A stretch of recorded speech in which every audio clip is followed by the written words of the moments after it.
Bismillahirrahmanirrahim. Assalamualaikum warahmatullahi wabarakatuh. And a very good day I bid to all of you. Welcome to the highly immersive program, Muet YouTuber, Tips for Muet CFR Writing and Speaking with Madam Iman binti Ahmad Bukhari from Wali 7 Academy, Kelantan, Darulnaim. I am Madam Aisyah binti Haji Othman, live from PPD Kulim Bandar Baharu, together with Madam Kogila Ramakrishnan, SISC Plus Bahasa, and Madam Nur Suhana binti Abdul Rahman, Penolong PPD Sumber Teknologi Pendidikan. Welcome everyone. I would like to express my utmost gratitude to the community members from Pusat Tingkatan 6 Sekolah Menengah Kebangsaan Keladi, Kulim, especially the MPPs and all the great team members. You know who you are, all right? Ladies and gentlemen, let me send you a warm regards from Tuan PPD Kulim Bandar Baru, Encik Zulkifli bin Muhammad, and Timbalan PPD, Tuan Haji Hamdi bin Mat Ali. Also a warm welcoming from Tuan Haji Ahmad Baharudin bin Man, Principal of Pusat Tingkatan 6 Sekolah Menengah Kebangsaan Keladi, Kulim, Kedah. And Senior Assistant of Pusat Tingkatan 6 SMK Keladi, Cik Rofizah binti Ahmad. Alhamdulillah, thank you Allah for the most wonderful day, giving us this opportunity to share new information with teachers and students. Happy homeschooling and enjoy your PDPR. Please everyone, teachers and students, like and subscribe our PPD channel. Not only that, viewers, please write down your name, school name, and the state you are presenting. Viewers, please write your questions or share your experience and comment in the chat box provided. We will look at your questions and comments during the question and answer session. Thank you very much for your cooperation. Ladies and gentlemen, without further ado, let me invite the moderator or the MC for today, none other than Miss Alia Irdina. Over to you, Alia. Okay, thank you, Madam Aisha. Hello, everyone.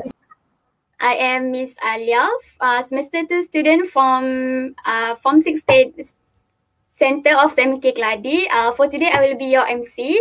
So I will tell you guys briefly about our special guest, who is Madam Nurul Iman, binti Ahmad Bukhari from Wali 7 Academy in Kota Baru, Kelantan. She is a well-known as a Muet YouTuber and a Muet consultant. She has a lot of experience in this profession. So I think that's all for her profile. To begin this session, I would like to invite our special guest, Madam Nurul Iman, to share a few tips for writing paper. Madam, you are warmly welcome.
All right. Okay.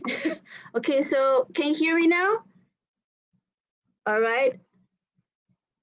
All right. Sorry for that. Oh my goodness. That was okay.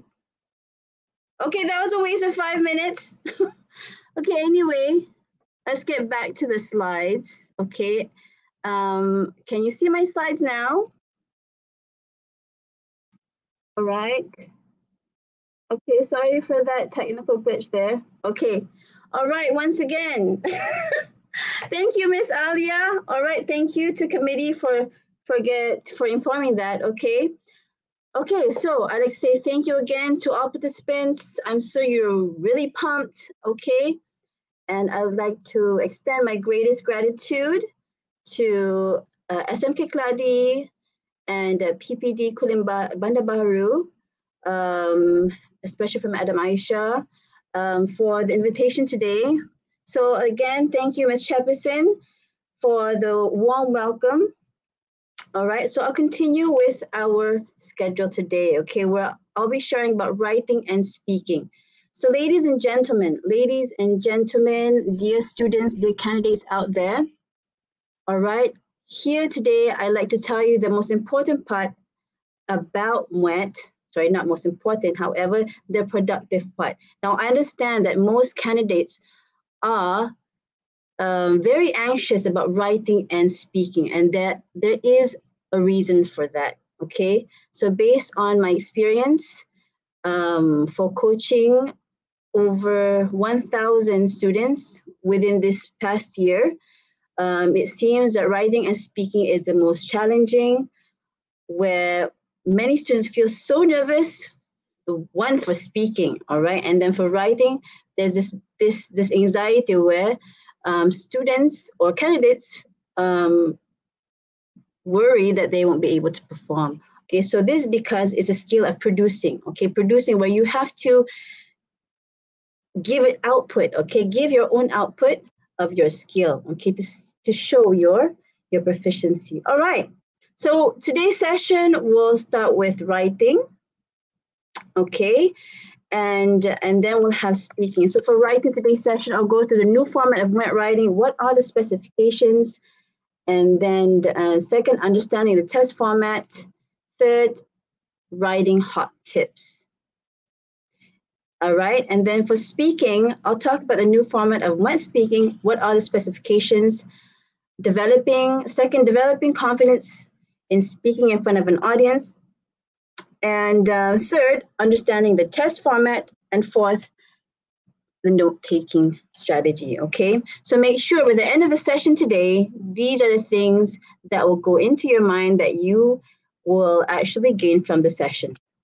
Okay, so as for the Muet Writing 2021 format, now, I need to tell you this, all right? I'm sure most of you know this, but we'll just start from the beginning, all right? So for task one, as you know, there's a guided writing. So guided writing is where you have to write or reply to a letter or email, okay? So here is at least 100 words based on the stimulus given. And for task two, as you all know, is extended writing. So as compared to the old format, okay? As compared to the old format, there are still candidates asking me, okay, madam, is it still the same? It is still the same, right? Argumentative essay. So I tell these candidates it's not so much the same. Here, now there's a possibility of other essays, which include discussive, argumentative, and or problem solution essays. All right. And it's at least of 250 words based on the stimulus given. Okay, and so for task one, ladies and gentlemen, you should be able to spend about 25 minutes, okay? So remember, task one is less weightage, okay? Now bear in mind, I am not an examiner, okay? I'm not a Muet examiner.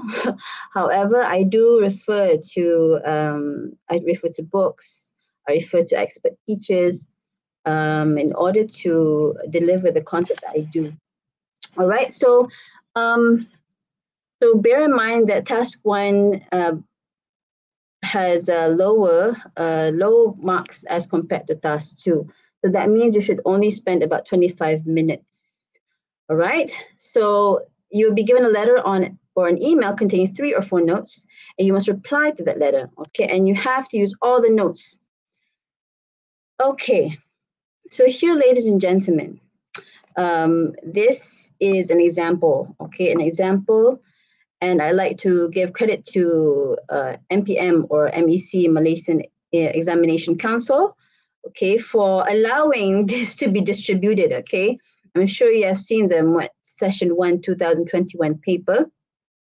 So this is an example of task 1, all right. As you can see here, can you see my cursor here? All right. I hope you can see my cursor here.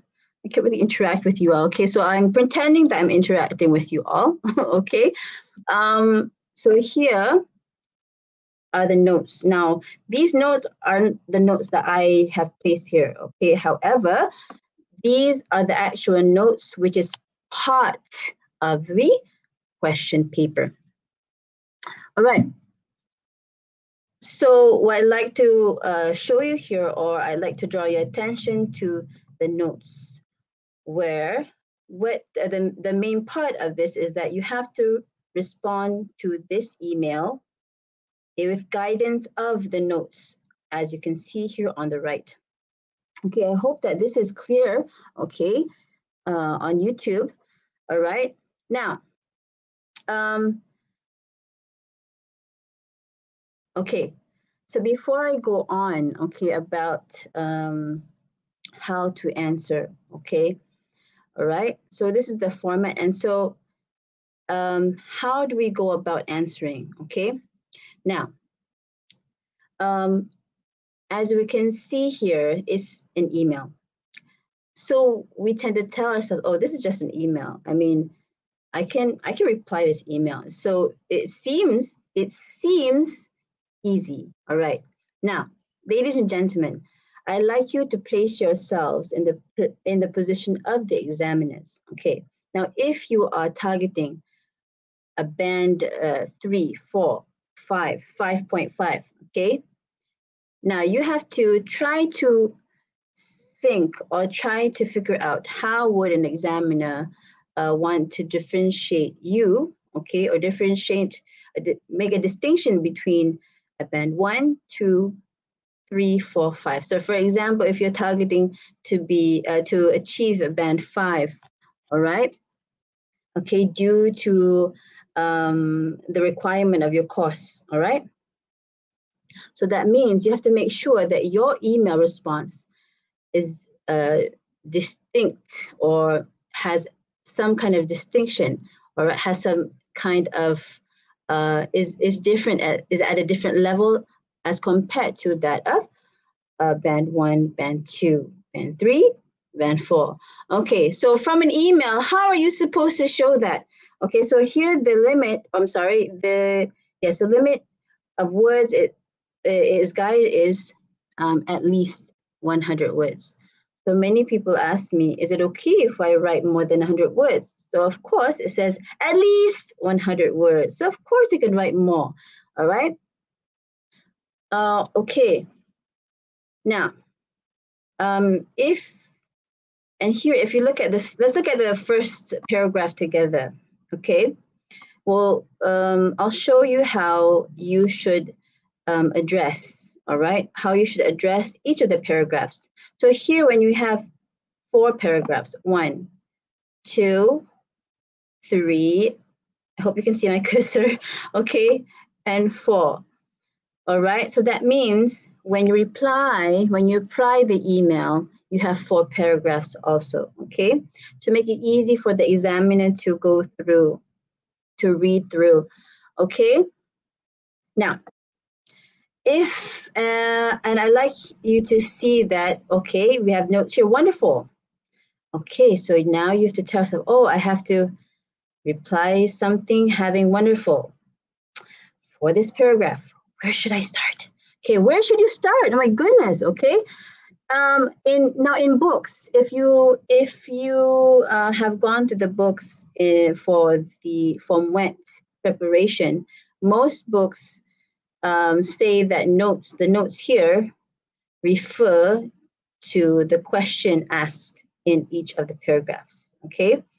Okay, so based on my observation, I have my collection of books right above me here, and I went through all of these books, and most of the examples pose a question. Okay, so I'd like you to pay attention here. So I'd like you to hear carefully, okay? Listen carefully. Now, and why am I showing you this example? Is because this paper shows and proves that the notes do not necessarily refer to a question, okay? So throughout my studying before the session 1 paper, I was like, oh, okay, this is easy, you know, because the notes refer to some kind of question, some question in the paragraph. And the session 1 paper showed that it doesn't necessarily refer to any question because there are no questions at all in this paper, okay? So I'd like to draw your attention on how to answer this. So what do you do? What do you look at, okay? So wonderful, what does wonderful refer to? All right, so let's go through the sentence. It says, in celebrating International Youth Day, I am happy to inform you that our school is organizing a Stay Healthy program, and it will involve all students. Okay, now, if I were a candidate targeting Band 5, I would refer wonderful to anything that I could, all right? So putting myself in your place, okay? So do listen carefully to teachers who are targeting for C1 and for students who are targeting for C1 also, okay, special TESOL students or any candidates who are targeting to apply for, to enroll in TESOL courses, okay? So here we'd say, for example, wonderful, we have to try to refer to it and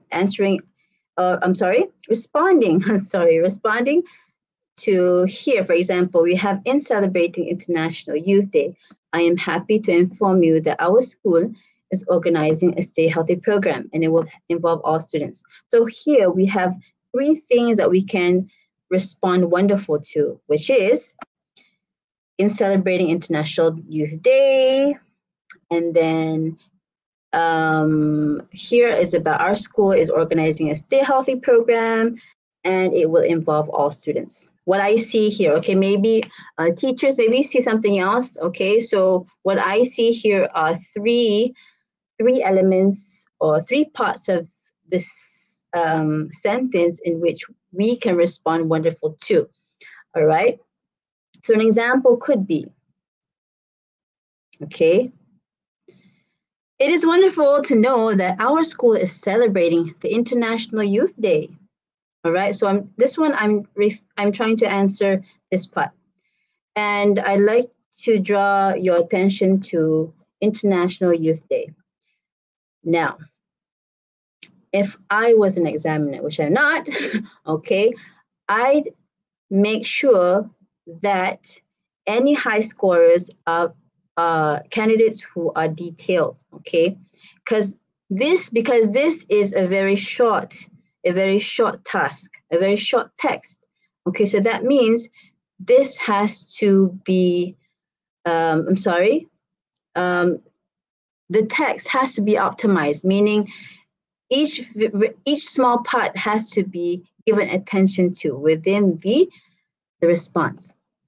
Okay, so here we have International Youth Day, okay? So here I'm referring to International Youth Day because this is a proper noun, which is highlighted in this paragraph, okay?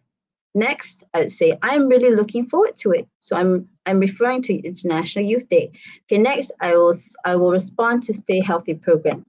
I really believe that by organizing the Stay Healthy program, it would really boost our awareness, our students, okay, us students, about keeping a better and healthy lifestyle, okay, full stop.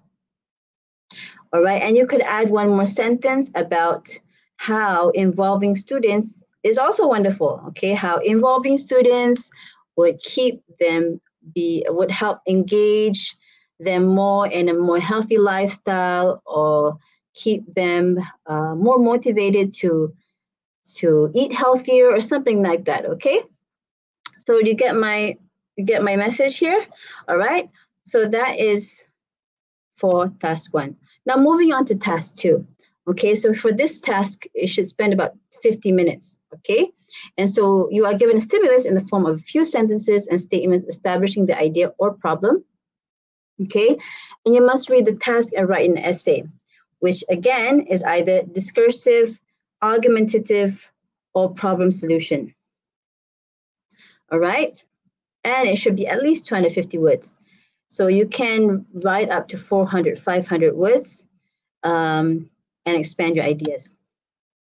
Okay, so the very frequent question that I get is, Madam, what is a discursive essay? What is the difference between a discussive and an argumentative essay? Okay, so let's see what is the difference. Now, I'd like to draw your attention on this part. Okay, so here we have the discussive essay. So this all essays have the introduction, the body paragraphs, and the conclusion. And of course here, for discussive essays, some definitions say that you should have a neutral stand. Okay, now neutral stand being you don't agree or you don't disagree. All right, some definitions say that. However, on this part, okay, based on the past paper, okay, the past Muet session 1, all right, we now understand that neutral stand means that you can actually choose, all right. So this is based on definition that I referred to in the left click, if I'm not mistaken, either left click or ace ahead. So those are my main references actually, just to share with you, all right? So it was defined that it's a neutral stand. Now, here, ladies and gentlemen, what I'd like you to understand that in the discursive essay, okay, you are supposed to show your opinion, okay? All right, show your opinion. As you can see in the introduction, all right, you introduce the topic, state your opinion, all right, in the thesis statement. Okay, so you state your opinion in the thesis statement. Now, can you say this with me 3 times? Thesis statement, thesis statement, thesis statement. Thesis statement, thesis statement, thesis statement, thesis statement, thesis statement, thesis statement. Okay, thesis statement is the most important part in your essay. And it will be the first thing that any examiner will look at. Okay, so if I were to grade my students' essays, okay, at the university, okay, at UMK, I'm part of UMK. Any essay, I will look at the thesis statement first, okay, to see whether or not my student is on track or is focused, okay, and to see is this candidate focused and know what he or she is talking about, okay? Right, so body paragraphs would go to, you'd have to focus on the topic sentence, all right? And then in each paragraph, you should have your ideas elaborated, all right? And you provide examples and a linking sentence to repeat the main point. And then, of course, the conclusion. And once again, the thesis statement should be both in your introduction and your conclusion. All right, so here, ladies and gentlemen, you have to summarize your opinion here.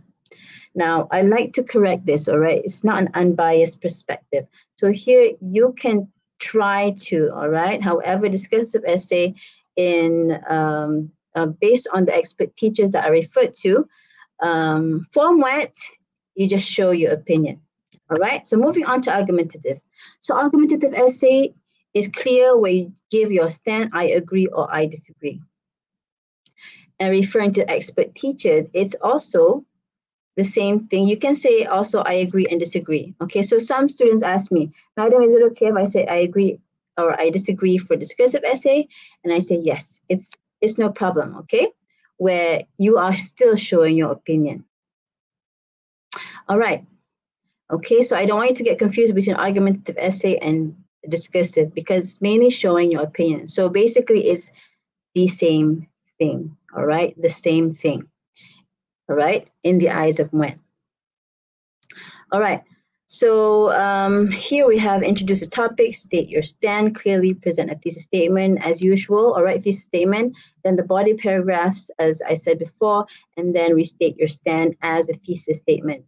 Okay, so remember here, thesis statement, okay? I should have added it in here. So here, present a thesis statement in the introduction, and also restate your stand in your thesis statement. What's best? Okay, it's best to do that so that your conclusion is clear. Now, okay, so down with discussive, showing your opinion, okay, discussive, and the argumentative essay. So what is a problem solution essay? So problem solution essay is like its name, it's discussing a problem, okay, and then discussing the solution. So here in the question, you will be given a problem, right? For example, cyberbullying, perhaps, or perhaps stress among adolescents. Okay, so here you have to discuss 3 solutions to solve the problem. So your solutions, your suggestions will be presented in the thesis statement, and then elaborated in the body paragraphs, and then restated in the conclusion, and again reaffirm why there is a need to solve this problem.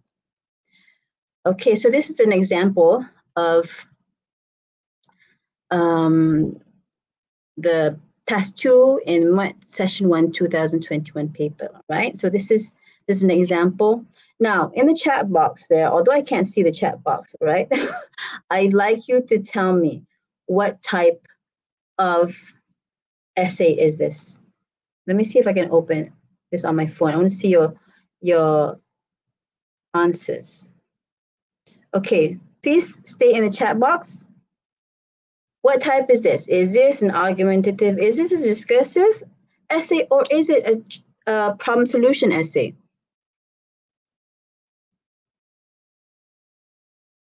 All right. Okay. So are you answering the chat box? Okay. All right.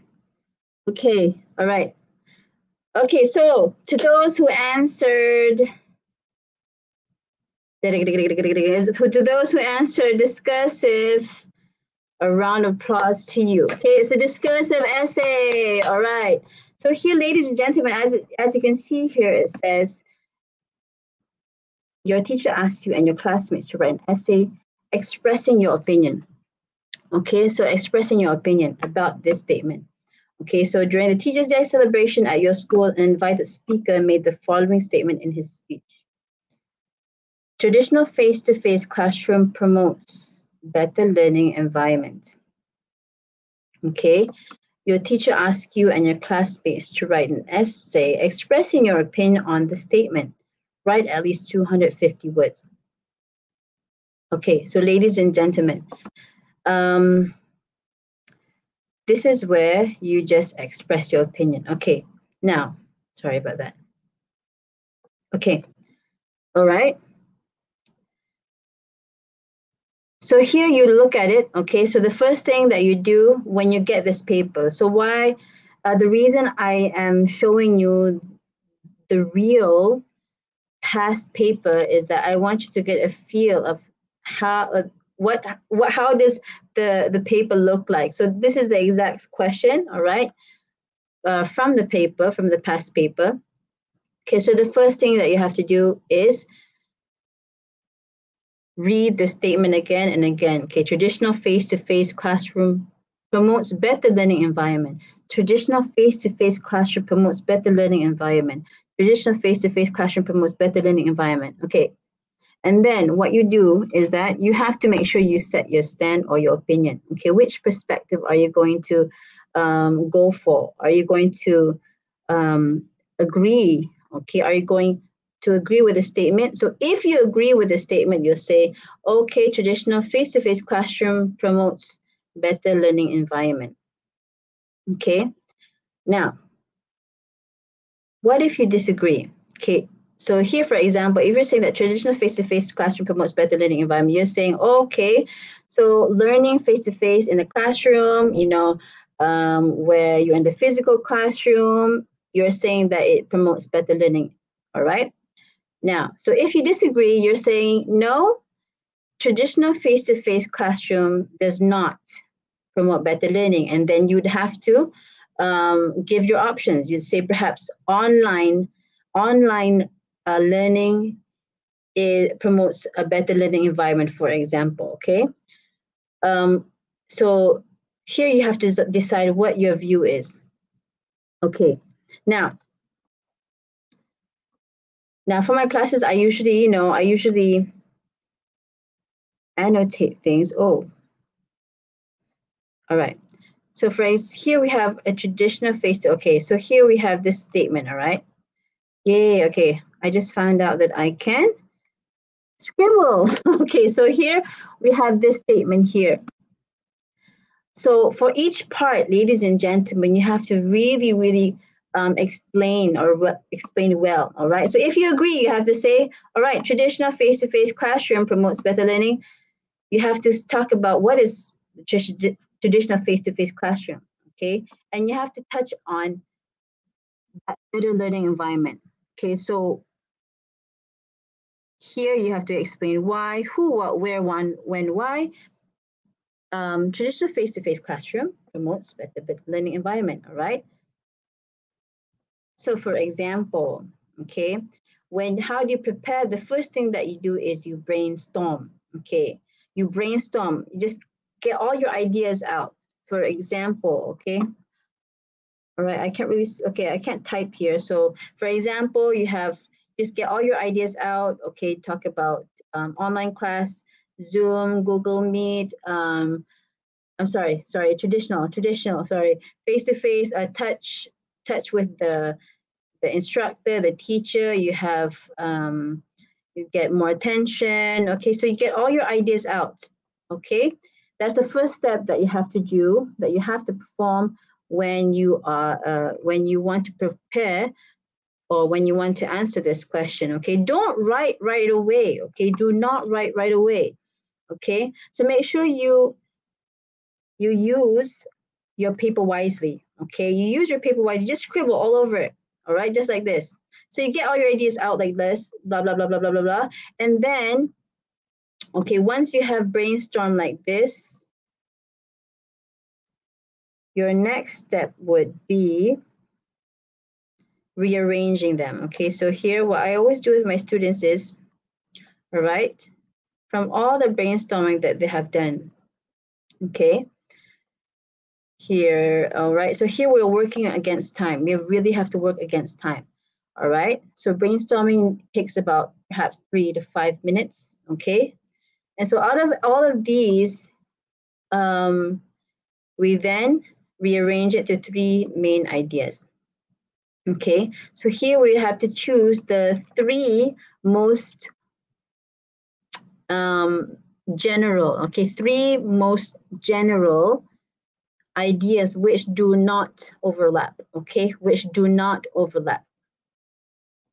Okay, so why do I say there's not overlap is because if your main ideas overlap, you'll have a really, really burdening time trying to differentiate the first to the second and third point, because the supporting ideas would then, be confusing where, oh, under the first main idea is relevant, and oh my gosh, under the second main point also is relevant. So then you'll have this confusing time, and it will take a lot of time. It will consume a lot of your time trying to rearrange that again. Okay, so this is the really, really critical part where you arrange your ideas from the brainstorming part to the main idea part. Okay, all right.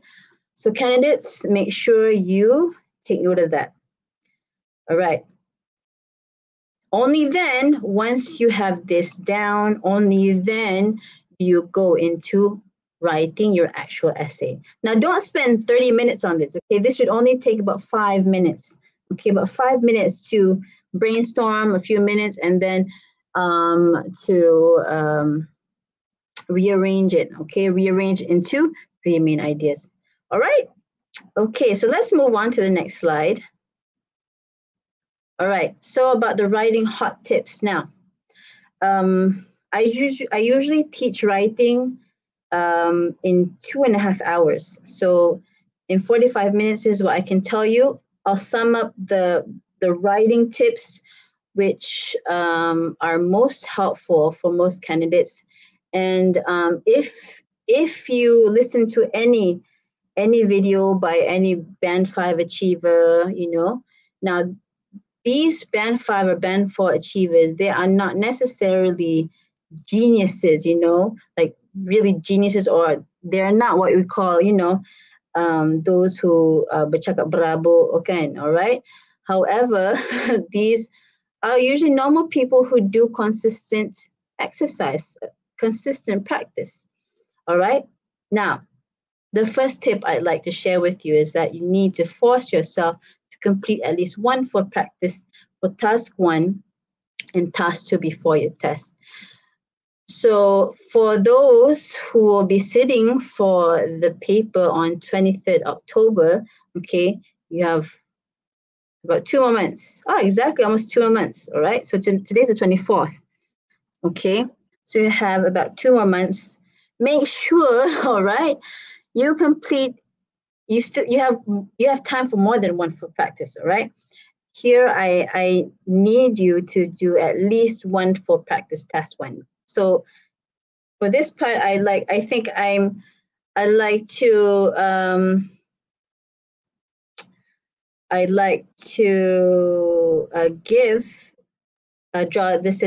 draw teachers' attention, okay? Where to you teachers out there who need to take the CFR readiness, and I know that you're really super busy with your teaching and then your family commitment, but please, you really need to do this, okay? You need to force yourself to complete at least one for practice task 1 and task 2 before your test. So just to share, okay? I'm also speaking from experience where I sat for my Ielts 2 years ago. Okay, 2 years ago, I had to take my Ielts to further my studies in PhD. And so what happened was so this is something that you should not follow, okay? I did not complete even one for practice, okay? Timed practice. And so I really struggled during the real IELTS time, the real IELTS writing paper, okay? And I was short several marks for my target band, okay? Several, not a few, several, like a lot, okay? So I really didn't find my score satisfying. So here, ladies and gents, but I told myself, okay, I don't want other people to be like me, all right? So here I'm telling you, I read a lot of example essays. I went through a lot of sample answers, and I went through a bunch of video tutorials. However, in the end, since I did not do full practice, time practice, it was just a big struggle, okay? So make sure that before the real paper, you make sure that you complete at least one for practice for task 1 and task 2 before your test. Not only complete it, like actually finishing it, all right? Maybe in the first steps, you could spend time, like a day, perhaps, trying to figure out how to write the essay or the guided writing part for task 1. The next part, make sure you try to test yourself within the 25 minutes or the 50 minutes time frame, okay? And see how much you can write. Like there, number 2. As a number 2, make sure you know how much you can write in 25 and 50 minutes. Okay? Okay. All right. And then as a reminder, ladies and gentlemen, task 1, make sure reply 1 paragraph for each note given, okay? So for each note, you provide 1 paragraph. Make sure you organize your email or letter in that way to ease the eyes of the examiner. And for task 2, okay, task 2, make sure you master the steps to write an effective thesis statement. Now, I showed you just now, remember just now where I said, okay, brainstorm. You brainstorm all your ideas out, and then you organize them and so into 3 main ideas, and those 3 main ideas will be a part of your thesis statement. Okay, you'll say, for example, we can go back just now. Okay, for example, we have traditional face-to-face, or you can say, I agree. I agree that traditional face-to-face classroom promotes better learning environment because it gives a special touch from the teacher.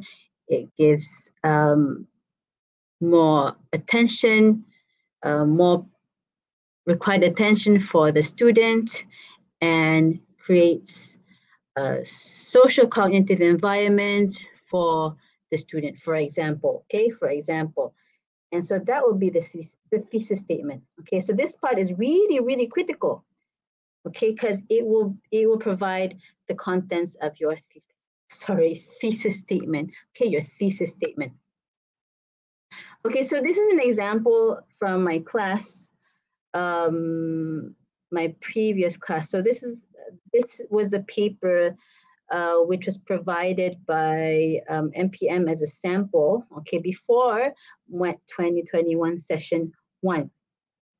Okay, so with the students, what like I said, okay, what we did was, again, brainstorm. Okay, so we brainstormed together, all right, and then we arranged them into these 1, 2, 3 main ideas. Okay, and this again will be arranged into the thesis statement. Okay, so for example, this is the statement here is fashion defines a person's character. So again, it's also a discursive essay. All right. So just to share with you, I want you to remember the steps where you brainstorm all ideas that you have and then rearrange it, okay, into 3 main ideas.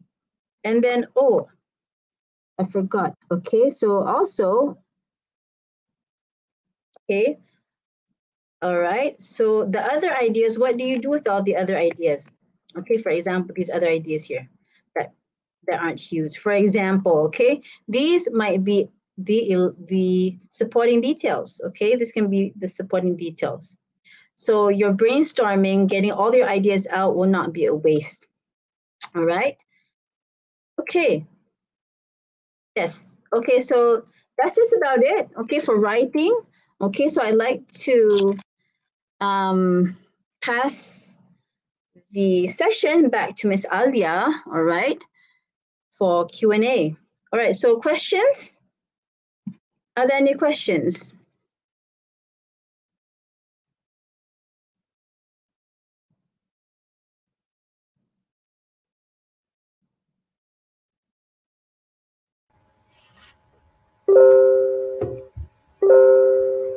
Right? Madam Iman, thank you.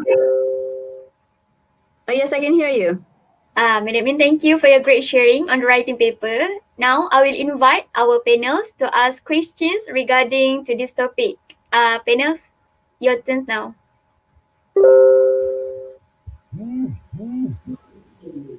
Alright, lovely topic here, Madam Iman.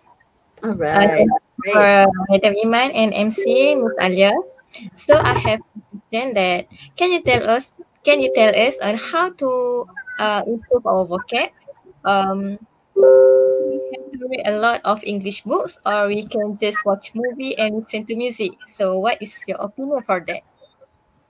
Okay, thank you. Is that Izati? Is that Alia? Okay, thank you. Okay.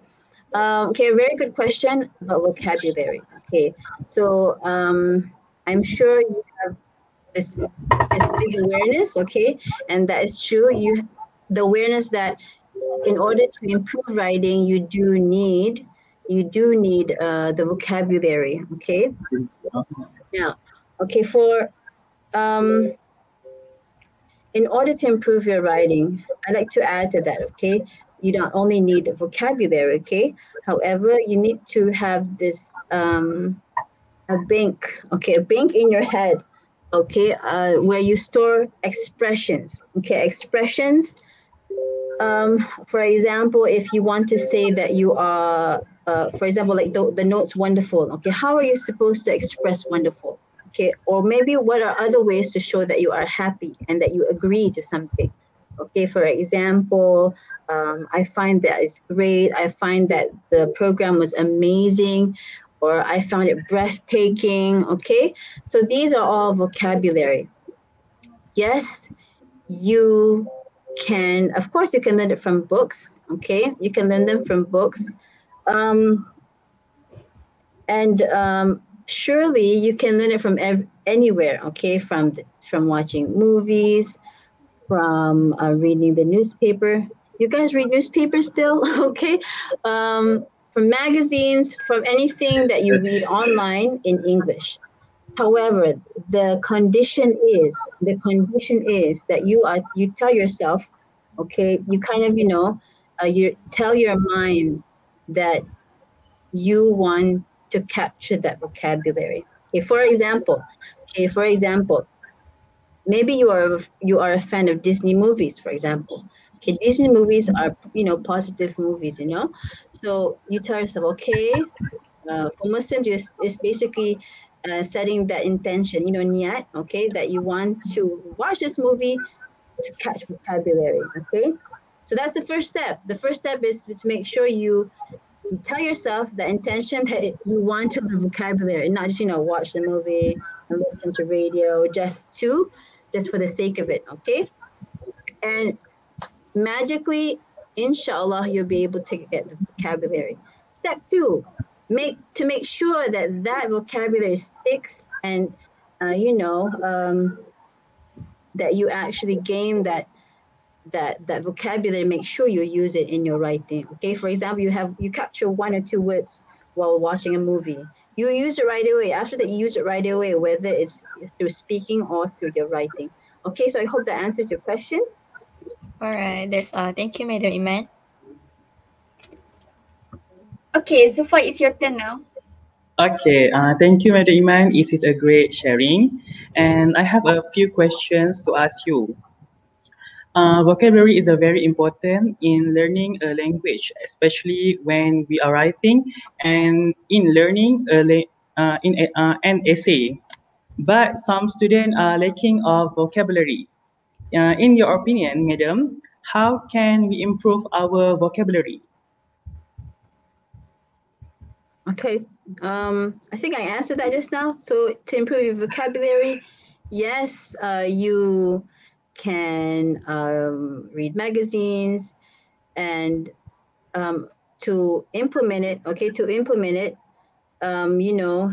carve it really, really deep in your mind. Make sure you practice it. Get a friend, a trusted friend. Okay, important thing is get a friend that is has the same spirit of learning English as you. Okay, for example, it doesn't have to be your friend in your class. Okay, it can be your pen pal or your childhood, your long primary school friend who wants to learn English because they want to improve themselves. And you could text them new vocabulary, because the important thing here is that you trust them, that they will not tease you, okay, and you will not tease them when you use English. So the main problem challenge among Malaysian learners, okay, second language learners of English, is that there's this really, really fear of being teased at about using English. All right, so there's nothing that we can change about that. However, what you can do is that you go against that and try to find a friend who has the same spirit as to learn English as you. Okay, so I had these friends where in the beginning of their degree years of TESOL, that their vocabulary, their grammar was just broken grammar. However, as time passed, because these people really, really read and practiced, use the language.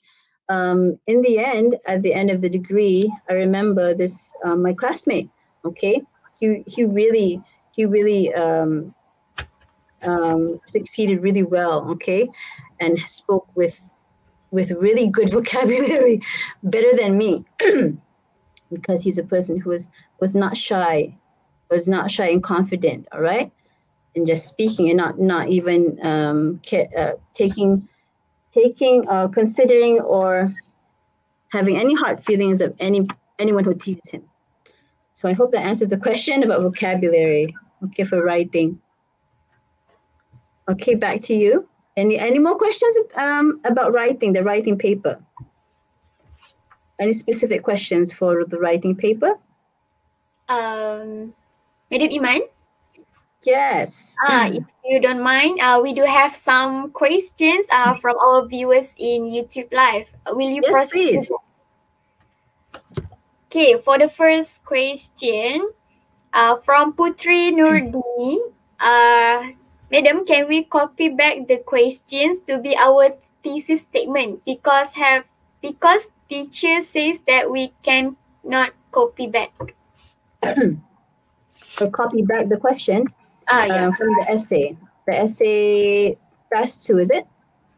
Yeah. This one. Yes. Or is it the task 1? This one?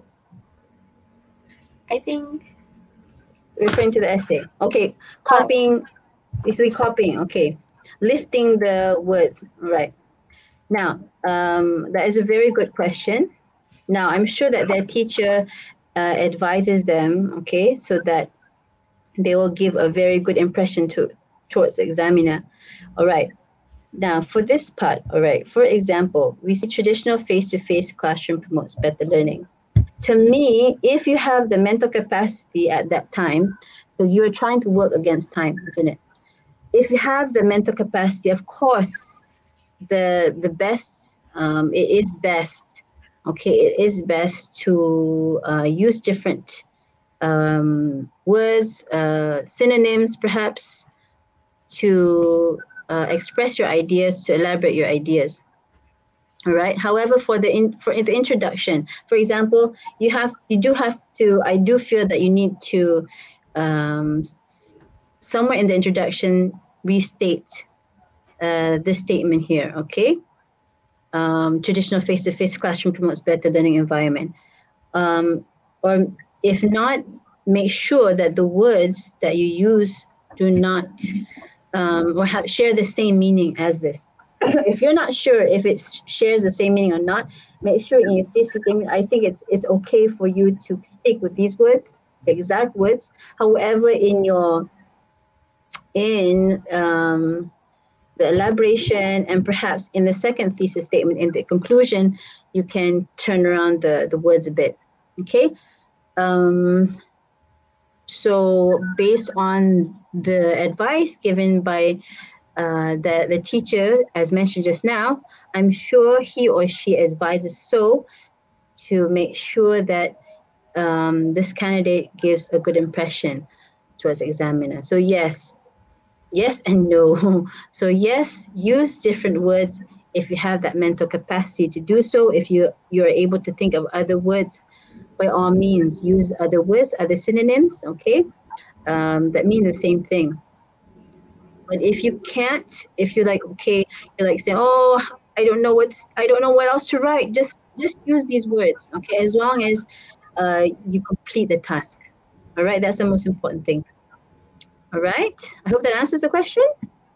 Oh yes, I think so. Right. So, Madam Iman, we have another questions from Li Jia Pei.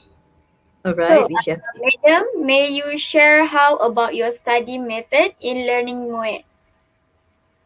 My study method. My study method? Wow. No one's asked me that before. All right. Okay, my study method. All right. Now, I took my Muet in early 2000. So I can't remember how I studied then. Okay. However, I can share about how I learned, how I studied for my Ielts. Okay. So the Ielts paper in 2019. So that was 2 years ago. So basically, all right.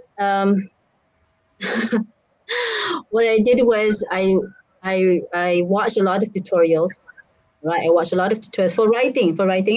Tutorials on what are the expressions that should be used, what is the format, okay? Now, for the format, it's okay.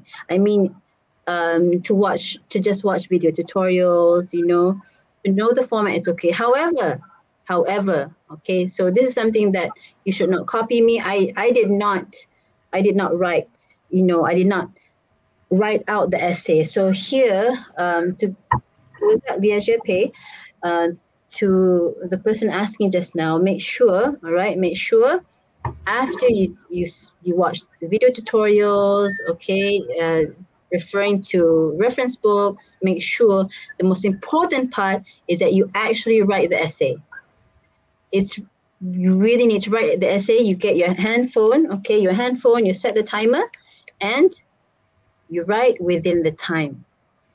Based on Band 5 achievers, Band 4, Band 5 achievers, that's what they did. And if you listen to the sharings on YouTube, that's the main thing that they do. The common thing, that's the common thing that they all do. They time themselves, put 50 minutes, and then write the essay in 50 minutes. Put on 25 minutes and write the email in 25 minutes, okay? So please do that, okay? I wish you the best for studying. For focusing, I'll share with you, focusing is a skill, okay? It's like, you know, a skill where, you know how you, like building your muscles is a skill, okay? It's a skill of focus. What I would do is I would just put my phone to the side during the time that I need to focus, okay? So for example, when you want to study for your Muet, for example, that 50 minutes, you try to just put your phone on the sofa outside, all right, outside your room, and then make sure you've just focused on your writing, because in the exam hall you can't refer to your phone anyway. Okay, hope that helps. Someone's asked me that before, so thank you for that question. Okay, so Madam Iman, we have I think the last question for this session. So it's from Hiddleston Wifey, I think his name. So he's asking, Madam Iman, can we know examples of thesis statement in discussive essay and argumentative essay? Okay, all right. So a very good question. How should I write it here? Okay, so I'll open this. Okay, I'll exit the slideshow. Let's try to write one out.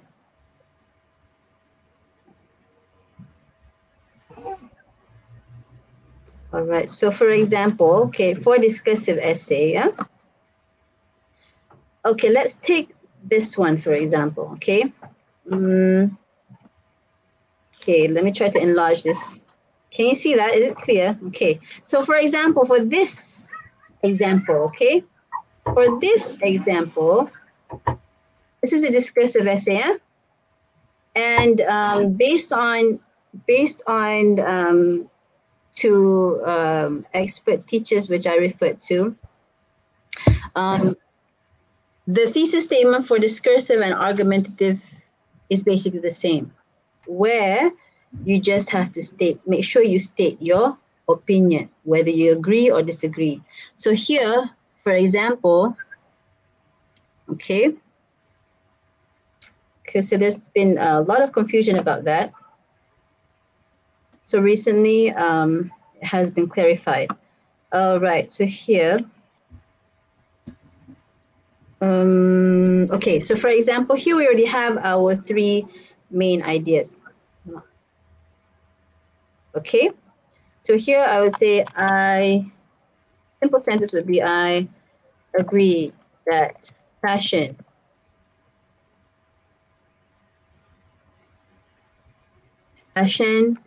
defines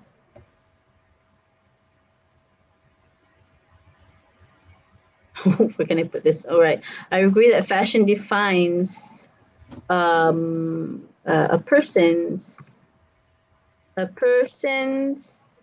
character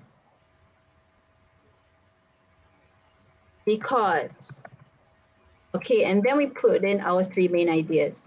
Because fashion is a way one expresses individuality.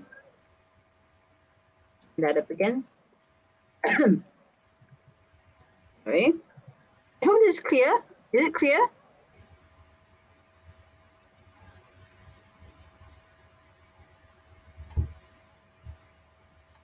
Sorry about that. Okay, all right.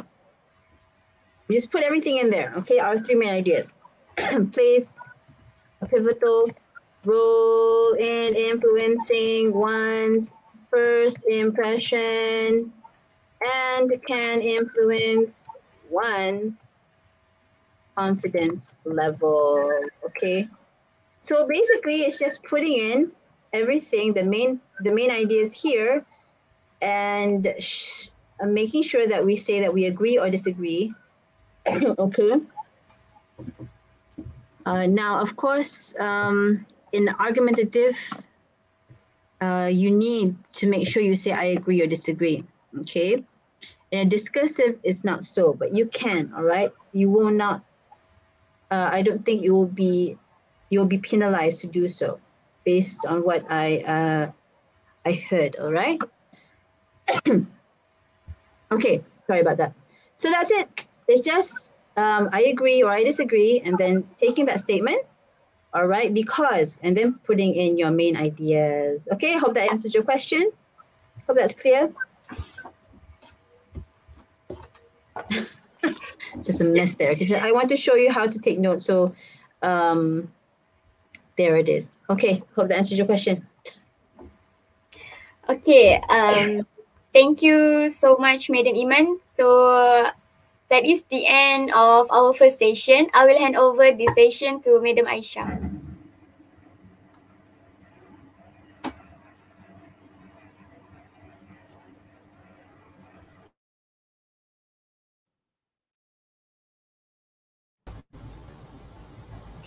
Well, thank you, Madam Iman and Alia, for great sharing just now for the first session.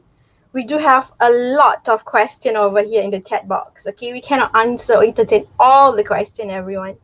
How is everyone? Okay, so I have students who are very impressed with your accent, Madam Iman.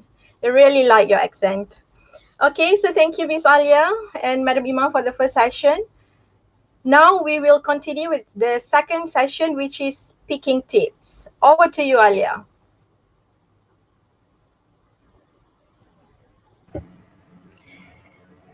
So just now, Madam Iman has shared a lot of tips on writing papers. So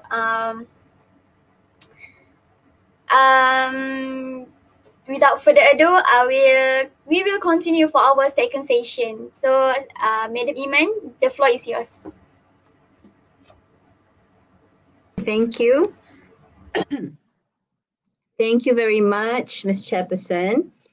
Okay, so done with writing. Okay, so thank you for all the questions, the lovely questions.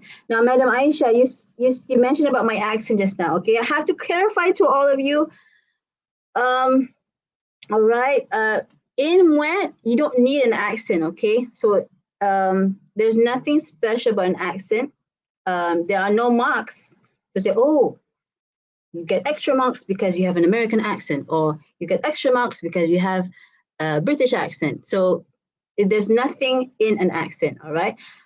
So for my accent, it so happens I was born somewhere outside of Malaysia, okay? So that explains my accent, and it has already mixed with Kelantanese and also with Malaysian Manglish, so it's not so much American anymore, okay? So there's nothing in an accent. The main thing here is content, okay? So yeah, you don't need to pretend any accent because it's not important. All right, so going back to the objective. Okay, now for speaking, we'll now move on to speaking, okay? So how can you be more confident in speaking? I will lay out the tips. I'll try in 45 minutes. Okay, so this is actually my favorite part of the Muet paper. Okay, so in my class, I have about 2.5 to 3 hours just talking about speaking. All right, so I'll try in 45 minutes to lay out the main things here, inshallah. Okay, So hopefully by today, you'll know about number one, about the new format of Muet speaking. 2, developing confidence, all right? Speaking in front of an audience, not only speaking, however, in front of an audience, where in the Muet, you have an audience of 3 other candidates and you have 2 examiners, okay, next to you. Okay, so number 3 would be understanding the test format, and then number 4, the most important part in my classes is the note-taking strategy. Okay, so let's fast forward. Okay, here let's clarify about the new format. Okay, so the old format and the new format, there's not much difference. Okay, not much difference. The only difference is the marks allocated and part 2. All right, part 2, there's just a bit of change. Okay, so the new format, as you can see, is now 25 minutes instead of 30 minutes. Okay, so let's see what is the difference. Okay, ladies and gentlemen, okay, so this is an example of the paper, all right? To those who have not seen it yet, okay, and to those who have seen it yet, have seen it before, I'll tell you what is the difference between the old format and the new format. Now, the new format, ladies and gentlemen, okay, well, the old format. The old format, in the old format, there are 4 candidates, isn't it? So the paper for candidate A, B, C, D, the paper for task 1, for all the tasks is basically the same. Where for task, for task 1, or for part 1 here, all right, you not only know your point, but you know what other people will be talking about, all right? That was the old format. Now, ladies and gentlemen, the speaking test used to be 15% of the marks of the whole band score, all right? So that means that it was at a lower level. So now at this point, it's now 25%, 1/4 of your whole band score. So that means there must be something more challenging somewhere, okay? So to me, it's not challenging. However, I find it more exciting, okay? What's the excitement when you know already all the points of other people's points, all the other candidates. So here, this is the paper of candidate A, as you can see here. That's it for part 1. So it says here you have 2 minutes to prepare, you have 2 minutes to talk. And so your situation is here. It's important to be healthy. Suggest some ways to keep healthy. Okay, so this thing is, the normal thing here. All right, and so candidate A. So here, if you are candidate A, this is what you'll get. So here you know your point, where you have to give a presentation to your class. So you need to talk about,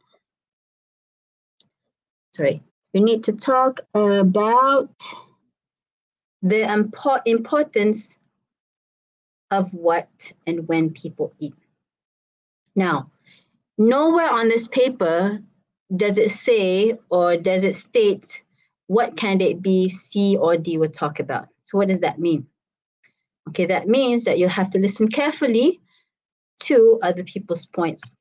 All right, so candidate B, as you can see here, so it's different. So candidate B talks about the importance of exercise. So that is, so for candidate C, it'll be different. And candidate D also different. Okay, so that's the big change there for task 1, sorry. All right, and so that is for task 1. As for task 2, it looks like this. So previously for task 2, is just a continuation of task 1, all right, or part 1. So for this time around, for task 2 or part 2, you are given a different situation. However, the same, still within the same topic, where this is about health. All right. So task 2 here is also about health, but it is a different question. So let's zoom in. Okay, so from this paper, I'll zoom in to the instructions, where you have 3 minutes to prepare. So in your discussion, you may support or oppose the test taker's views. Some ideas have been provided in the mind map below. You may use these ideas or come up with your own ideas. At the end of the discussion, try to decide on the best suggestion. You have 8 to 12 minutes for the discussion. Now, for this part, you are able to choose. Now, for this part, for the part 1 just now, you have no choice. There many candidates asked, Madam, are we able to choose our point for task 1? I said, no, I'm so sorry. You are not given a choice. You have to prepare and present for the point you are given. Okay, so here you're given 2 minutes, as you can see there. 2 minutes, okay? And so for this part, you are given 3 minutes. All right? Yes.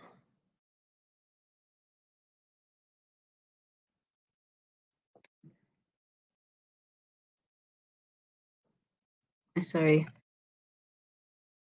Okay, going back just now. Okay. All right. So zooming in from here to here, okay?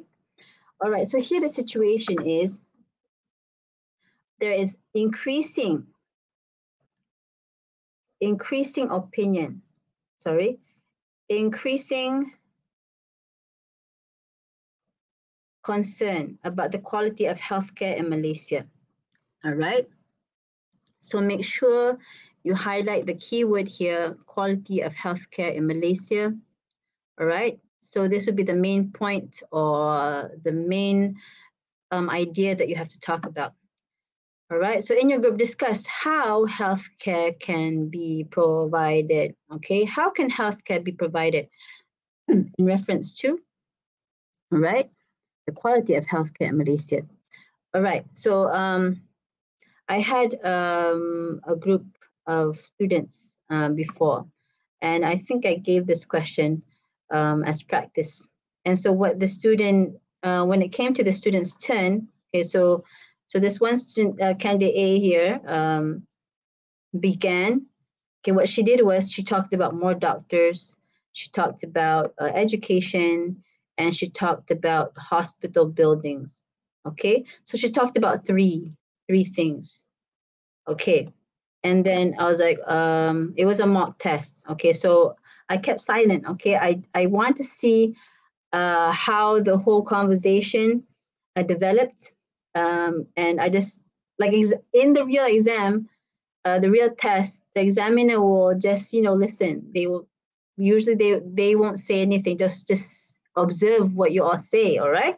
And so in the end, I said, okay. I was like, oh my gosh, she spent like 5 minutes, 4 or 5 minutes just talking about this part, and everyone's like waiting for her to finish, okay, and say their own points.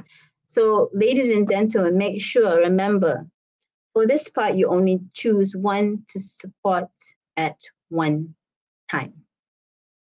Okay, so I repeat, only choose 1 point to support at one time.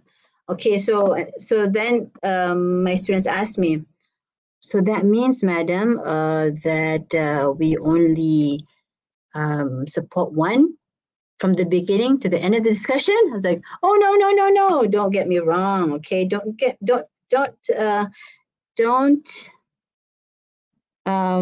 misunderstand what I'm trying to say. So what I'm saying is, at one time, for example, at the beginning of the conversation, perhaps you want to say education. Okay, so most of the students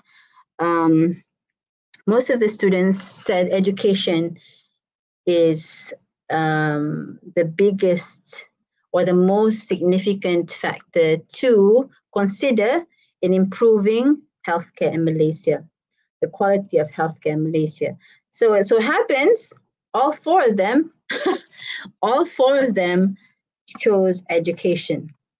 And so what do they have left to discuss about? Okay. So there was another group where they all chose education. And then in the end, they're like, okay. And so after 5 minutes, the discussion was done. Okay. Where actually they should spend 8 to 12 minutes. Okay, 8 to 12 minutes for the discussion. Okay, so 8 to 12 minutes. So what does that mean? What that means is that if you don't reach 8 minutes, that 8-minute benchmark, we're afraid that that the content is not enough. That content is not enough. Okay, so here you have to make sure you try to speak. Okay, so for example, what happens if everyone talks about education? What happens if everyone talks about education? So here, this is what I mean by only choose one to support at one time. So maybe at one point of the discussion, okay, when one person talks about education, you can try to pull away and try to take another point that you have in mind, that maybe you have prepared. Okay, it's good that you prepare for another point. Okay, and bring away the attention to education. All right, you can say, okay, since you have a good point there. However, I feel that a factor that should be given attention to improve healthcare is to make sure we have more doctors. Okay, so here that means first you focus on education, and then you then in the next turn, okay, not at one time, at that one shoot, okay, at that one one moment that you're speaking. However, once everyone has given their opinion, and that turn goes back to you, you could then say, you then talk about more doctors. Okay, we need more doctors, or in our healthcare system needs more doctors due to the rising numbers of illnesses that has developed in the past years, for example. So this is inevitable to be handled if we don't have enough number of doctors, for example. Okay, so it's focusing on one at a time. All right. So that is basically the example papers. Okay, so now that you have a view, all right, a view of preview, actually, you can actually imagine your own paper now. So this is the test 2, all right? I'd like to draw your attention here to what are the topics that you should be preparing for. So here I'm showing you the actual specifications, which is printed in by NPM or MEC, all right, where it's stated that possible areas of discussion or of speaking tests will be in people and culture, financial awareness and consumerism, science and technology, health and environment, and education. Okay, so these are the basic, you can make a checklist, of the topics that you need to cover to be prepared. Okay, all right. So next is how to develop your confidence speaking in front of an audience. Okay, how to develop your confidence to speak in front of an audience.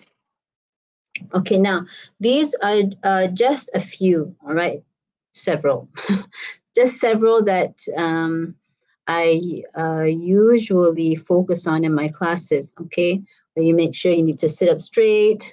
Okay, and make sure you keep your shoulder posture well. Okay, and this is what I actually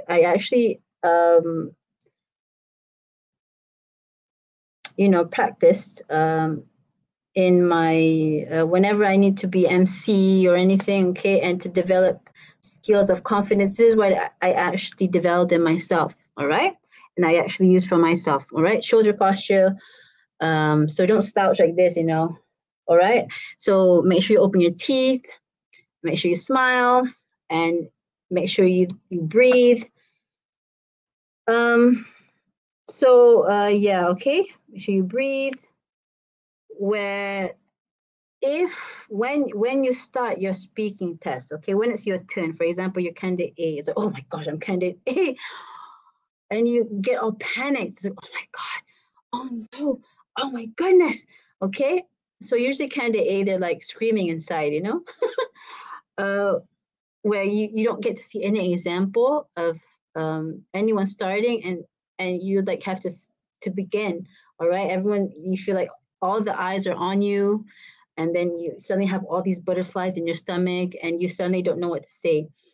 Okay, so candidate A, or for any candidate for that matter, if you have that feeling of not being able to breathe, okay, where you feel that your words are like stuck in your throat, okay, make sure you breathe.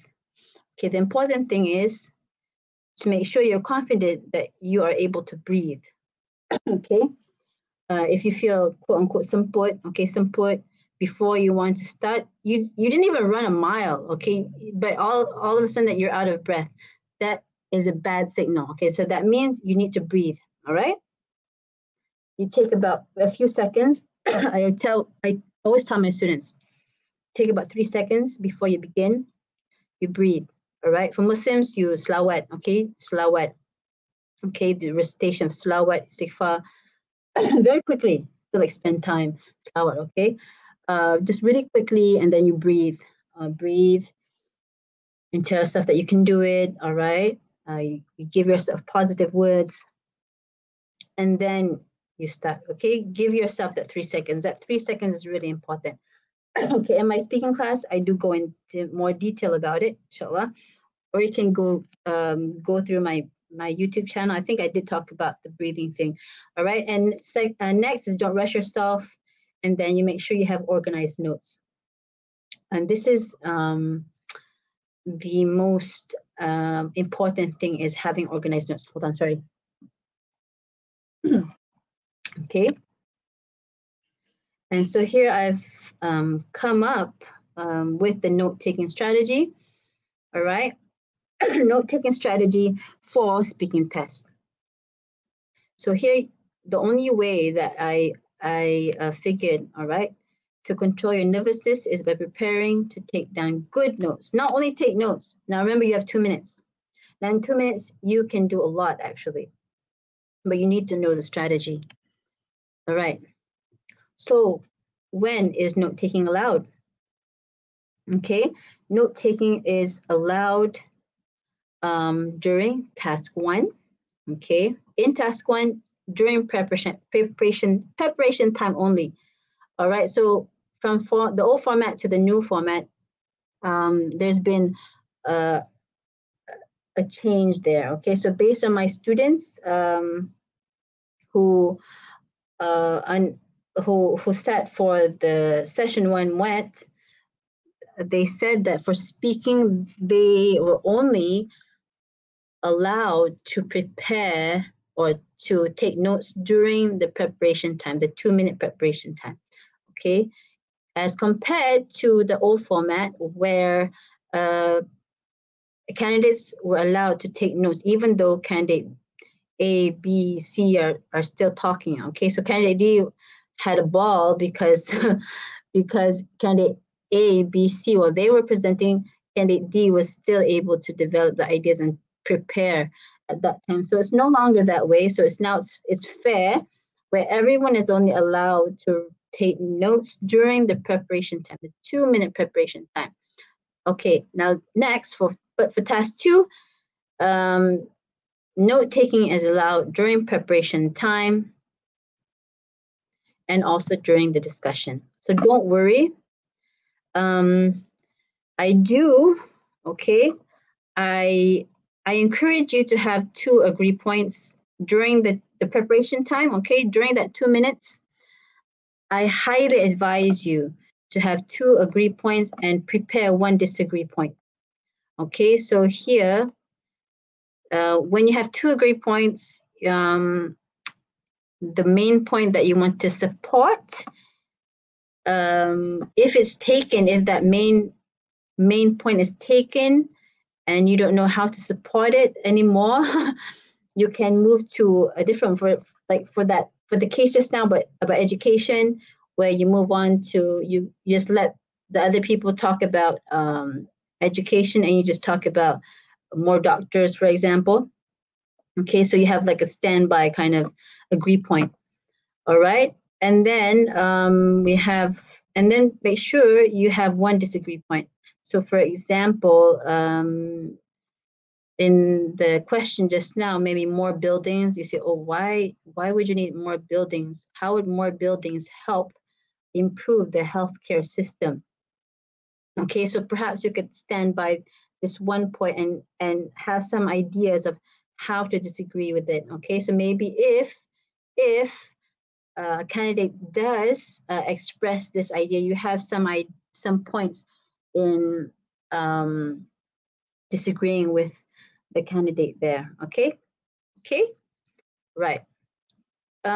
Okay, so what is the note-taking strategy? These are some 2 main videos that, mashallah, I feel honored where people actually refer to it. Okay, so it started by one student asking, and then another student asking, and then my cousin asking, and then my cousin's daughter asking, and my auntie's cousin's daughter asking me. So I was like, okay, you know what? I'll make a video, and you just watch this video. Okay, so it did not only reach my relatives, but it reached to other people too. So alhamdulillah, I hope there is a way for me to contribute to other people. Okay, so these videos are all about the old format. Okay, so I have re-strategized it to make it relevant to the new format, where you just fold this as so. Okay, I'm not sure how large I am on your screen now because I can't see myself in my screen. Okay, so what you do is you fold during your speaking test. Okay, just fold the paper as so. Okay, now of course you can't bring your own paper during the test. Okay, so this would have to be the scribble paper that the NPM gives you. All right, just fold it.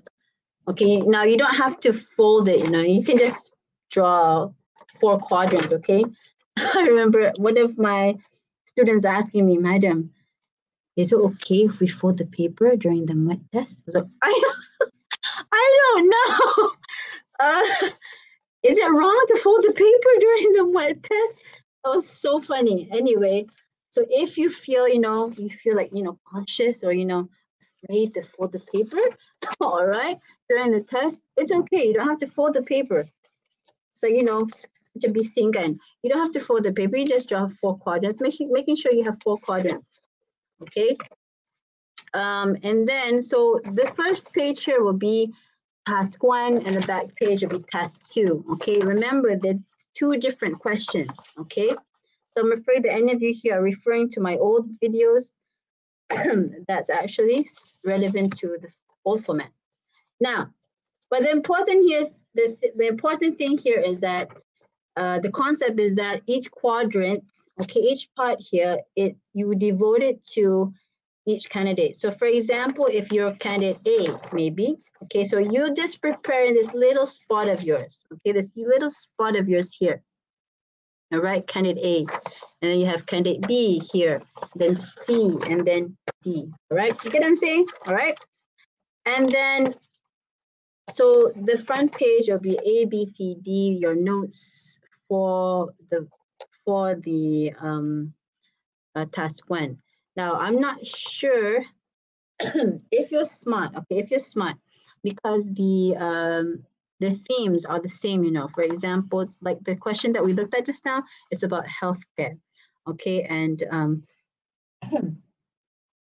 about health. All right, about health. There could be a possibility of the first task having some connection to the second task. Maybe you would like to take notes from other candidates, okay? So you do that on the first page. So the second page will just be dedicated to task 2. So now remember, excuse me. Remember during the discussion, okay? Remember during the discussion,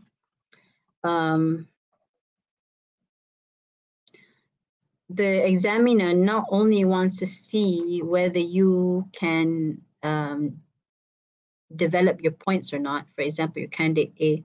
Oh, okay, so candidate A is okay. They have given their opinion, all right.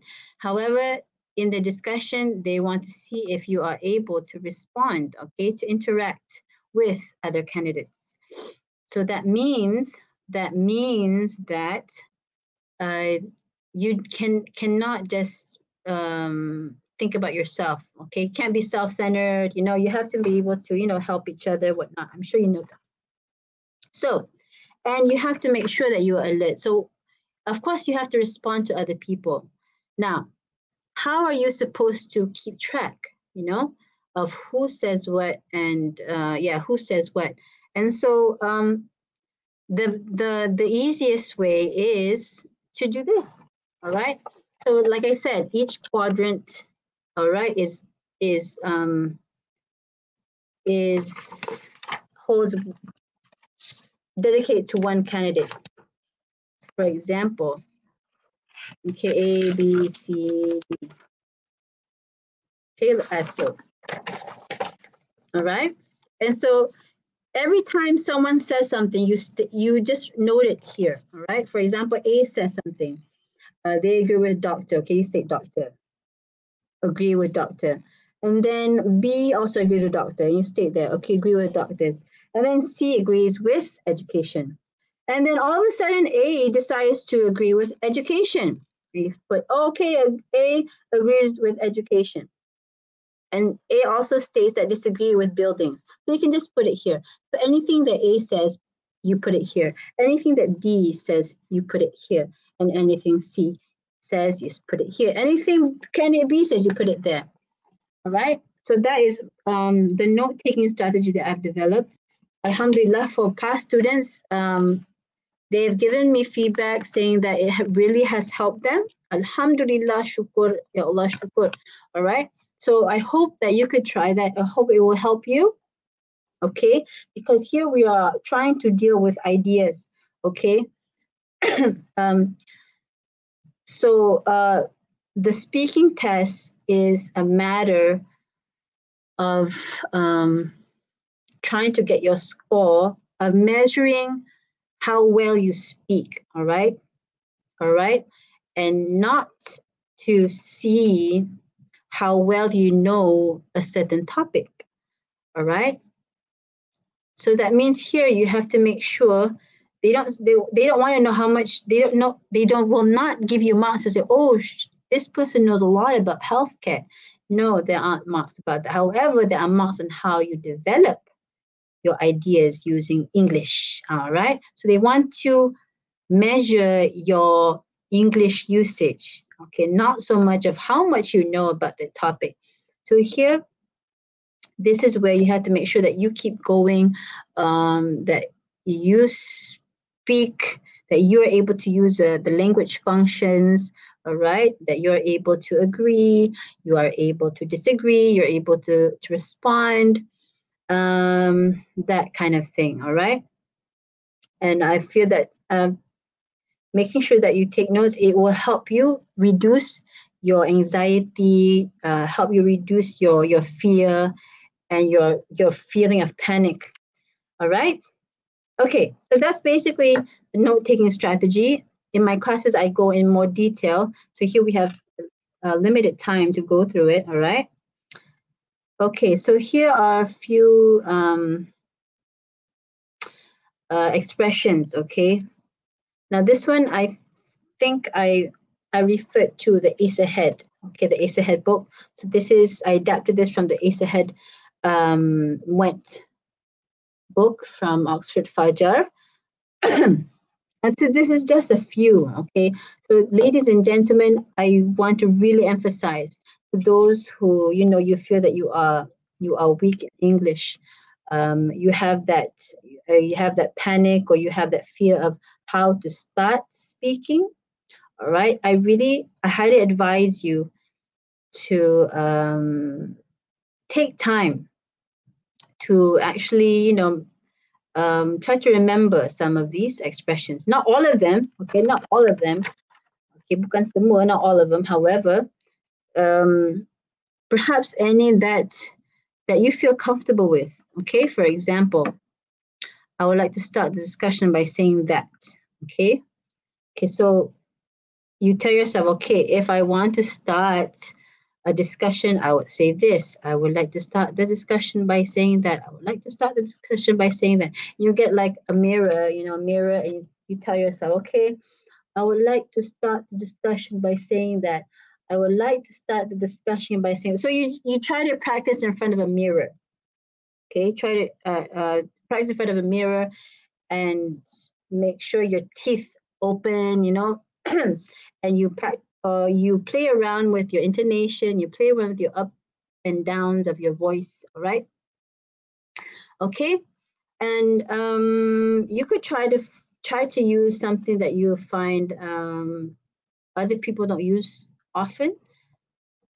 Maybe you can say, let's look at some possible solutions, or I want to express my view regarding this matter. And so here in everyday discussions, well, in my everyday discussions, okay, I'm not sure about you all or teachers here, okay, I would like to express my view regarding this matter. Now, we don't really usually use this in our everyday conversations, at the canteen or something, okay? So maybe you can try remembering this. It might give, a wow impressions towards the examiners, okay? Okay, so this is some expressions of how to start a discussion, okay? And these are some expressions of how to maintain, okay? Maintain, to ask for clarification. Now, ladies and gentlemen, the group discussion is a group discussion, okay? It's not a forum. It's not anything formal like a presentation, okay? It is a group discussion. So if at any time of the discussion you seem to blank out, or daydream, or you just miss something, you miss some part of the conversation, or you didn't catch what someone was saying, maybe someone was speaking too fast, maybe too slow, okay? So it's okay to ask for clarification, all right?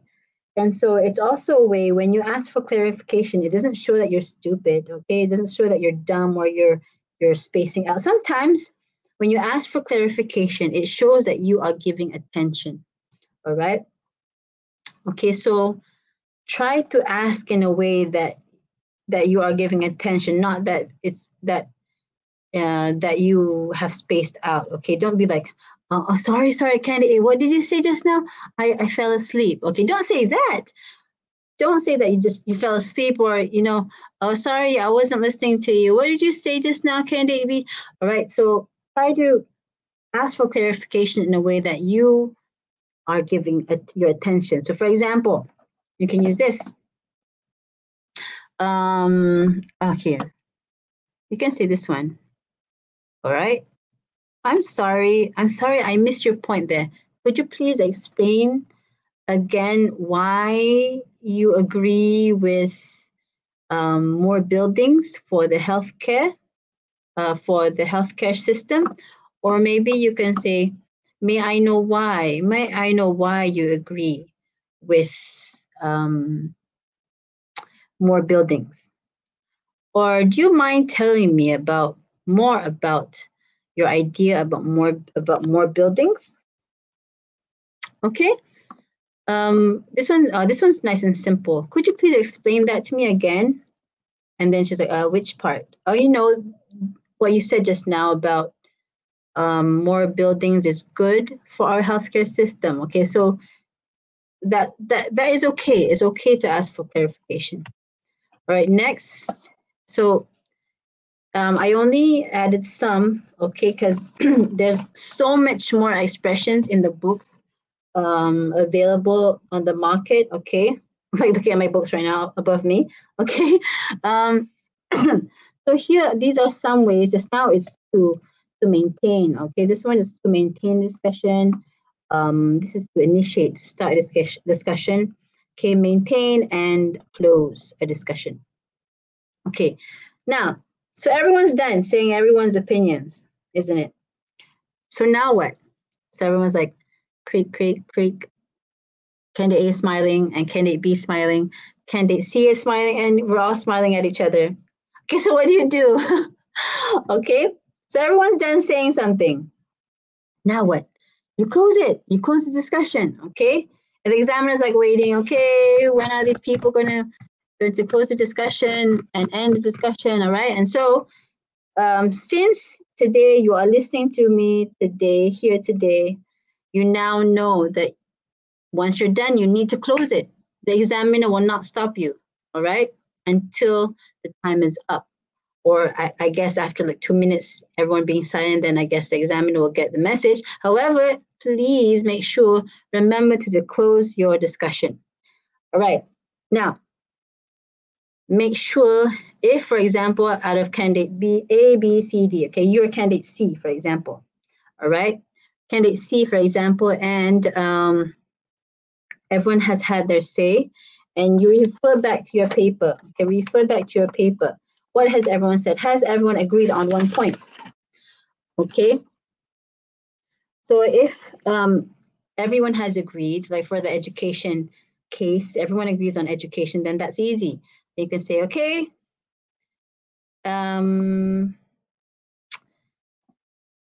it has been an interesting discussion. Since we have come to an agreement, I guess it is time to end our discussion. All right. As all of you have come to an agreement, let's bring this discussion to a close. Okay, so this is an example of how you can close it. So make sure you say, okay, all of we have has been an interesting discussion. Since we have come to an agreement, I guess it's time to end a discussion. Okay, so you can say, okay, may I end the discussion? You make eye contact with all the people in the room and all the people in all the people at the table. I guess it's time to end a discussion. May I?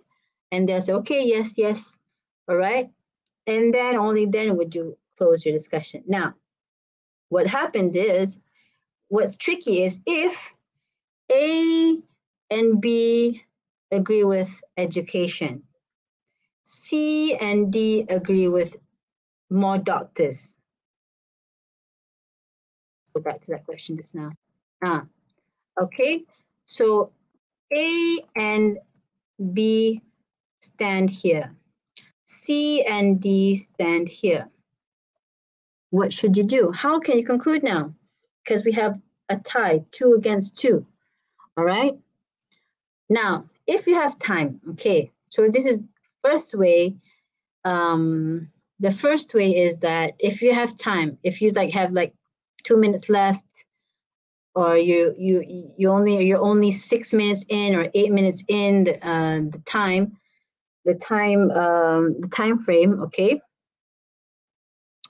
you can still try to agree with one point, okay, maybe A and B, you can try to persuade C and D to go on your side of the education part, okay, give some more disagree points, for example, or maybe C and D, you can try to pull A and B to agreeing to more doctors, giving some disagreeing points. You know what? Education is important. However, more doctors, we feel that more doctors having more doctors is more important because blah, blah, blah. So I disagree that education is like blah, blah, blah, blah, blah. So you give your disagree points. All right.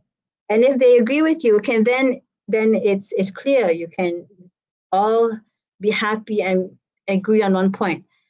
Now, if by the time for example, it's 11 minutes in already, and you both are just really stubborn, stubborn, and you don't want to agree with each other, then someone just has to say something. All right.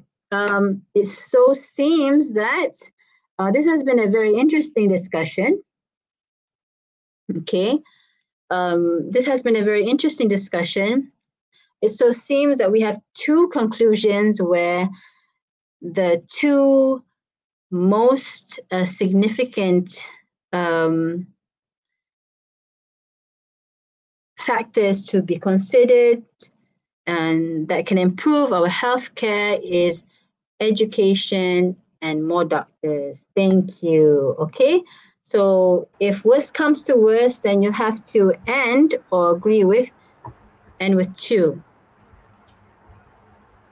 Yes. All right. So there are more expressions out there, so make sure you explore the expressions that are out there. Okay, so I think my time's up. I think I've gone overboard. So sorry. So I'll pass it back to the chairperson. Please, Ms. Chairperson. Okay, thank you, Madam Iman. So now I will invite our panels to ask a few questions about this topic.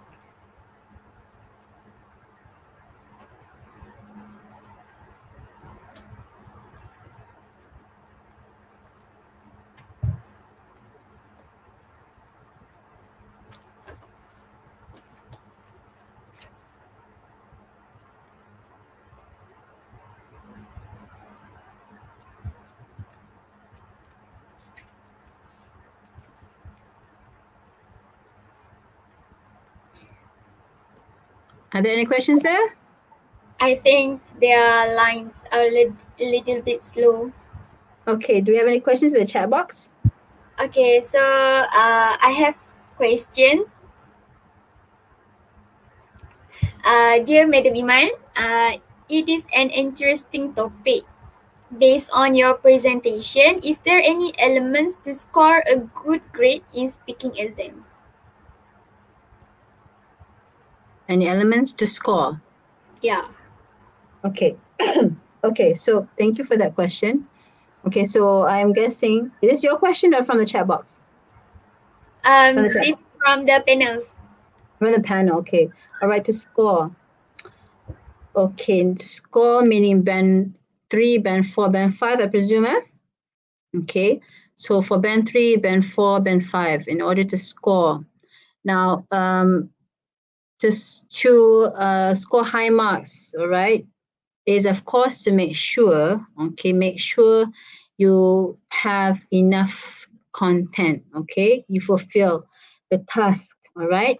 Now, to make sure you fulfill the task for part one, make sure you try your best. You try your best to get 3 points out, okay? Try to practice to develop 3 points, okay? So there are different viewpoints. Some people say, okay, I think 2 points should be enough as long as your explanation is detailed. However, we don't know how detailed we can explain on that day. So ladies and gentlemen, to prepare yourself, okay, make sure you practice in presenting 3 main ideas along with the supporting details and the examples, not forgetting the introduction and the conclusion, okay? So 3, introduction and conclusion. So make sure you practice to present the introduction, your 3 main ideas and your conclusion within 2 minutes, okay? Time yourself. So timing is really, really important, okay? I hope that answers your question. Yes, it is. So, Madam Iman, we do have a lot of questions in YouTube live chat box. So, the question is from Firdaus. Madam, should we prepare 3 points or more as candidate D on speaking session? Candidate D, Oh, Candidate D, so I understand, Firdaus, that you are referring to task 2. Is it? Task 2. So task 2, candidate D, is it? Task 2, is it? Yes, task 2. Candidate D. Task 2. Okay. Now for task 2, there is actually not an order. Okay, so excuse me. Okay, for task 2, there's actually no order. There's no order, meaning as compared to task 1. Okay, task 1, of course, the order is, okay, candidate A speaks first, then B, then C, then D speaks. All right. However, in task 2, it's not that way. The examiner will say, okay, all right, you have 8 to 12 minutes for the discussion. You may begin now. Just like that. Now you begin now. So anyone can start. So even if you're candidate D, you can start. Okay, so you're just like, okay. All right, so who's gonna start here? Okay, so if I were you, okay, Firdaus, if you're candidate D, even if you're candidate D, A, B, or C, try to start. Okay, I'm sure when you start, you'll be able to control the discussion. Okay, you'll be able to say your first point, your point. For example, if you agree with education, you'll get your point out first. So you don't have to, you don't have to compete with other people about expressing that first idea out. Excuse me. All right. So again, it's the same. Even if you're candidate D, you're in the same position as A, B, or C. All right. Like I said before, prepare. Or let's say, okay, prepare 2 agree points and 1 disagree point to stand by. All right. Despite which candidate you are. All right. Hope that answers your question, Firdaus. Okay. Next question. Okay, thank you, Madam Iman. So we have next question, which is from Sedi Rina. Excuse me, madam. I always end up slurring my words when I get so into a topic or when I'm nervous when talking. How should I solve this? Was that slurring? Yeah, slurring. Slurring your words when you're nervous. When they're nervous, or can you put that again? Sorry, because I can't see, so I'm just depending on my. Okay, repeat the question. Repeat the question, please. Excuse me, madam. I always end up slurring my words when I get so into a topic or when I'm nervous when talking. How should I solve this? Okay. All right. Very good question. And guess what? Everyone faces that. Okay. Going back to how these tips here. All right. Make sure. All right. You depend on your organized notes. When you start, you have that feeling of nervousness or getting to slurring your words, okay? Slurring or swallowing? Slurring your words. Refer back to your organized notes, okay? That's why the notes are really important. And remember, breathe, all right? Don't rush yourself. Now, if you want to detect whether a person is nervous or not, okay, so usually that person will rush themselves. Okay, so I'm speaking on behalf of a person who used to be very nervous. I used to be a very nervous wreck, during my degree year. Okay, so if you start rushing yourself, you just get nervous to the whole thing. So that's why before you start, you need to breathe. Take that 3 seconds before you start, okay? All right? Make sure you breathe, because if you start feeling panicking, all right, it will be that way throughout your whole presentation. So we don't want that. And once you get nervous and you have that whole anxiety thing, it might affect your fluency. So hopefully breathing will help. All right, I hope that helps. Okay, breathing is powerful. Okay, recite any words in your religion. Okay, so for Muslim salawat, before you start, while taking that deep breath, 3 seconds before you start speaking. It's really powerful. Yeah? Inshallah. Based on my experience and also students' experience, they have told me that it really helps. Okay? Inshallah. Any more questions? Hope that helps. Okay, so we have next question, which is from Muhammad Rizwan. Oh, Rizwan. Yes, Rizwan. Madam, for part 1, individual speaking, if 2 minutes end, but we did tell our conclusion, will examiner remind us or the individual speaking just end when the time is exceed for 2 minutes? Okay, usually in any high stakes exam like this one, okay, this kind of examination, you'll be reminded about your timing. I'm not sure whether it's 10 seconds before or 30 seconds before, but there should be a kind of a bell or something. You can ask candidates who sat for session 1. All right, Rizwan, you can ask in our group, eh? Rizwan. Okay, thank you. I hope that helps. I'm not sure. So there should be a sign, like a ring of a bell, but there's a sign. I'm not sure about how many seconds before. However, there is a signal from the examiner for part 1 and part 2. Okay, next question. Do you have any more questions? I think this will be the last question. Okay. From Fatimah Az-Zahra. I'm not good in grammar and sometimes I get confused. What should I do? All right, grammar. All right, grammar. In my classes, I don't talk about grammar because grammar is something which needs time. All right. However, there are fast ways. All right, fast ways to learn grammar. So you have to find that out.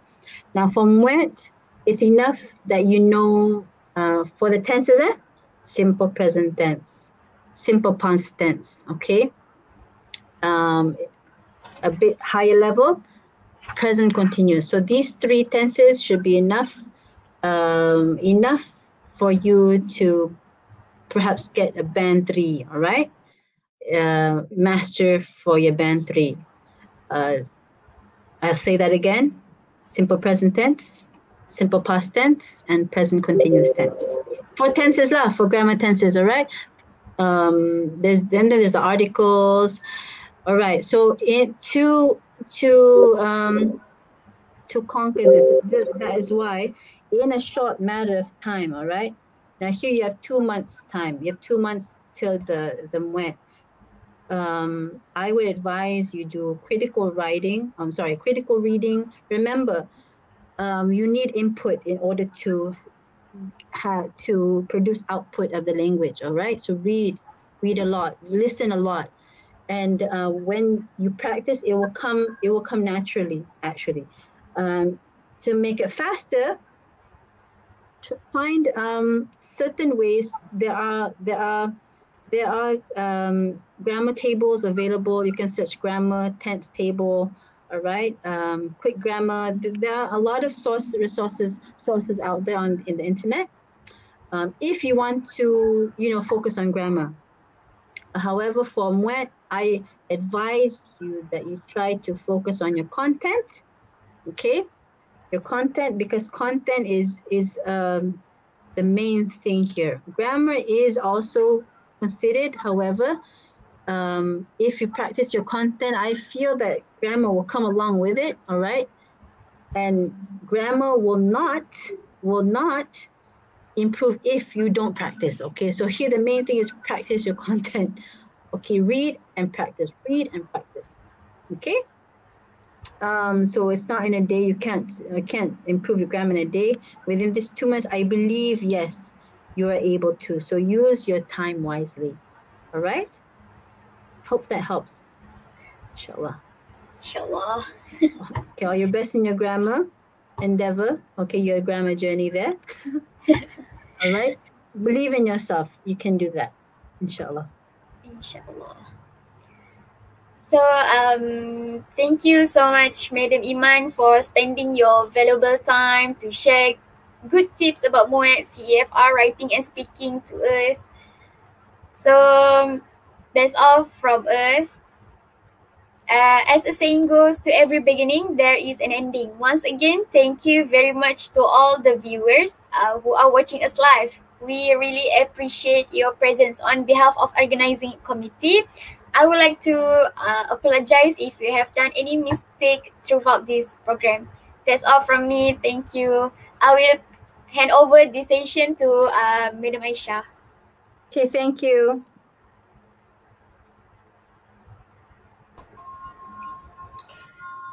Alhamdulillah. Thank you, everyone. Thank you, Madam Iman and Miss Alia, for the fruitful session just now.